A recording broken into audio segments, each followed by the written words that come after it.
Good afternoon, everyone. Thank you so much for joining us here on CBSN Dallas-Fort Worth. I am Ken Molestina. On this Wednesday, we are continuing to cover the murder trial of Billy Chemirmir. He is accused of being a serial killer over in Dallas. Right now, that trial has taken a recess. We understand it is time for a lunch break.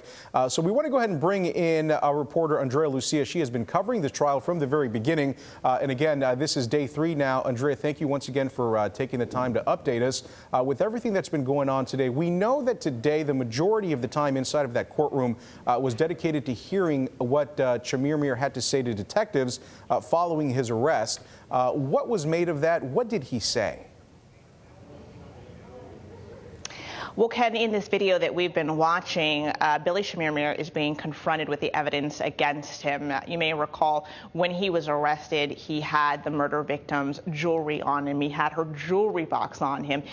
He had an envelope with cash that she collected on him. So he's being asked about this, and he has explanations for it all. He says that he got these $2 bills that were in the envelope from somebody in Fort Worth several days earlier. He says that he made an arrangement to purchase the jewelry box from someone, but that when he got home, he realized he didn't actually want it, and so he threw it in a dumpster. So he's giving these reasons, but the detective is coming back saying, you know, this doesn't really add up. What are the chances that you made these separate purchases and they were for items that just happened to come from the same house? Still, he continues to admit that he didn't do anything, that he didn't visit this house in North Dallas where the murder victim was found, and he says, you know, he didn't kill anyone. In fact, he seems surprised when the detective says that you're going to jail for murder. He seems, you know, honestly surprised to hear that, and continues to insist that he is innocent. Andrea, he was surprised to hear that, I guess. Maybe for detectives, as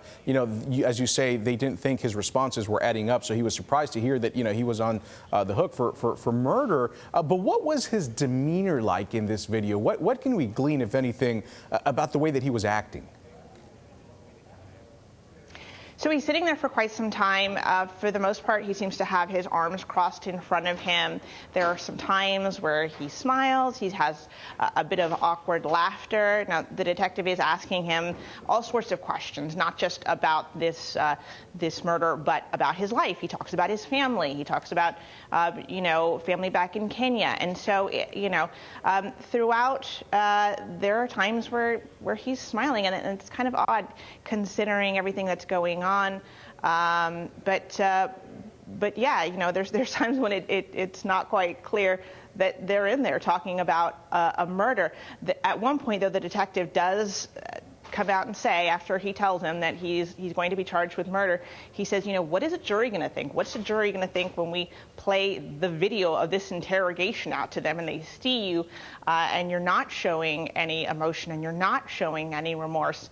And his response just continues to be that he didn't do anything. But it's very interesting to hear the detective way back then in 2018 really predicting what would be happening this morning, and will continue to happen this afternoon. And that's exactly what took place today as the jury was watching that video. Speaking of video, Andrea, we know that there's some video as well of the suspect and the victim crossing paths. That was seen today. What do we know about that video? Tell me a little bit more about that.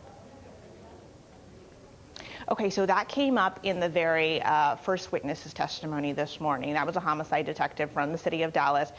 He testified that he was able to get the victim, Lucy Harris's purse from her family. Inside the purse was a Walmart receipt from the day of her death. So he went to Walmart, he got the surveillance video from the time that she was there, and on that surveillance video, he says he found video of Lucy Harris, and he also found video that shows Billy Chemirmir was there at the same time. He arrived after Harris. He was there in the store at the same time, and they actually left within seconds of each other.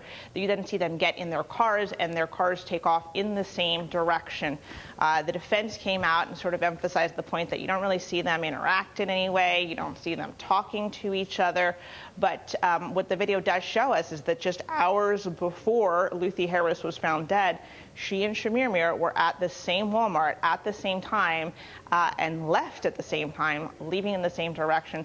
That is where police think, really, that he spotted her and where he followed her home. So we may hear more about that later this afternoon. Okay, well, that'll be interesting to see how they piece that together and what other details come from that video. Obviously, something that a lot of people were seeing for the first time in that trial. There was a debate this morning, I understand, Andrea, also about Billy Chemirmir having to wear his mask or not wear his mask. That's something that took center stage also. What was that about? So Billy Chemirmir has been wearing a mask throughout this trial. Everybody in the courtroom, except for the witness who is testifying, is asked to wear either a mask or a face shield of some sort, and he has been using the mask. Today, the prosecution said that they were intending to ask two witnesses who take the stand to identify Billy Chemirmir in the courtroom. They said it might be difficult, though, with him wearing that mask to be able to properly identify him, so they asked if he could replace his mask with a face shield for today. The defense objected to that. They said, you know, he's been wearing the mask this whole time, you know, and there's not a lot of, you know, it's not really difficult to figure out who he is in the courtroom, so they sort of objected to the idea that that would be any kind of crucial evidence to have witnesses point him out in the courtroom. At one point in that discussion, though, the judge sort of made that a private conversation. We don't know how it ended, but we do know when they came back, and throughout this morning we have seen Chemirmir wearing a mask, and we haven't heard any requests for him to be identified by any of the witnesses. Okay, Andrea, all great insight from inside the courtroom. Before we let you go, though, we know that yesterday they sort of adjourned early. I think it caught people by surprise, at least some of us who were watching, because it was only day 2. Here on day 3, though, are you expecting something similar, an early adjournment today, or is this the point where things start to get back on schedule and perhaps maybe you all go long today?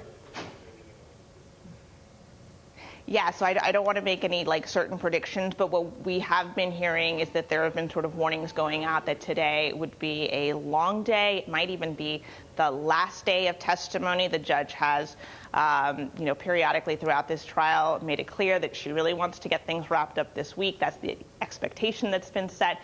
Yesterday, it did adjourn early. I understood that that was for scheduling reasons, but to make up for that, we are expecting a long day today. Okay. But, you know, it's up to the judge.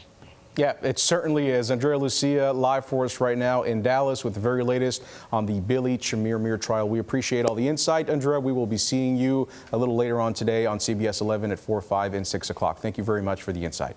That's going to do it for this CBSN Dallas-Fort Worth update. I'm Ken Molestina. We will see you over the air a little later on today. Take care.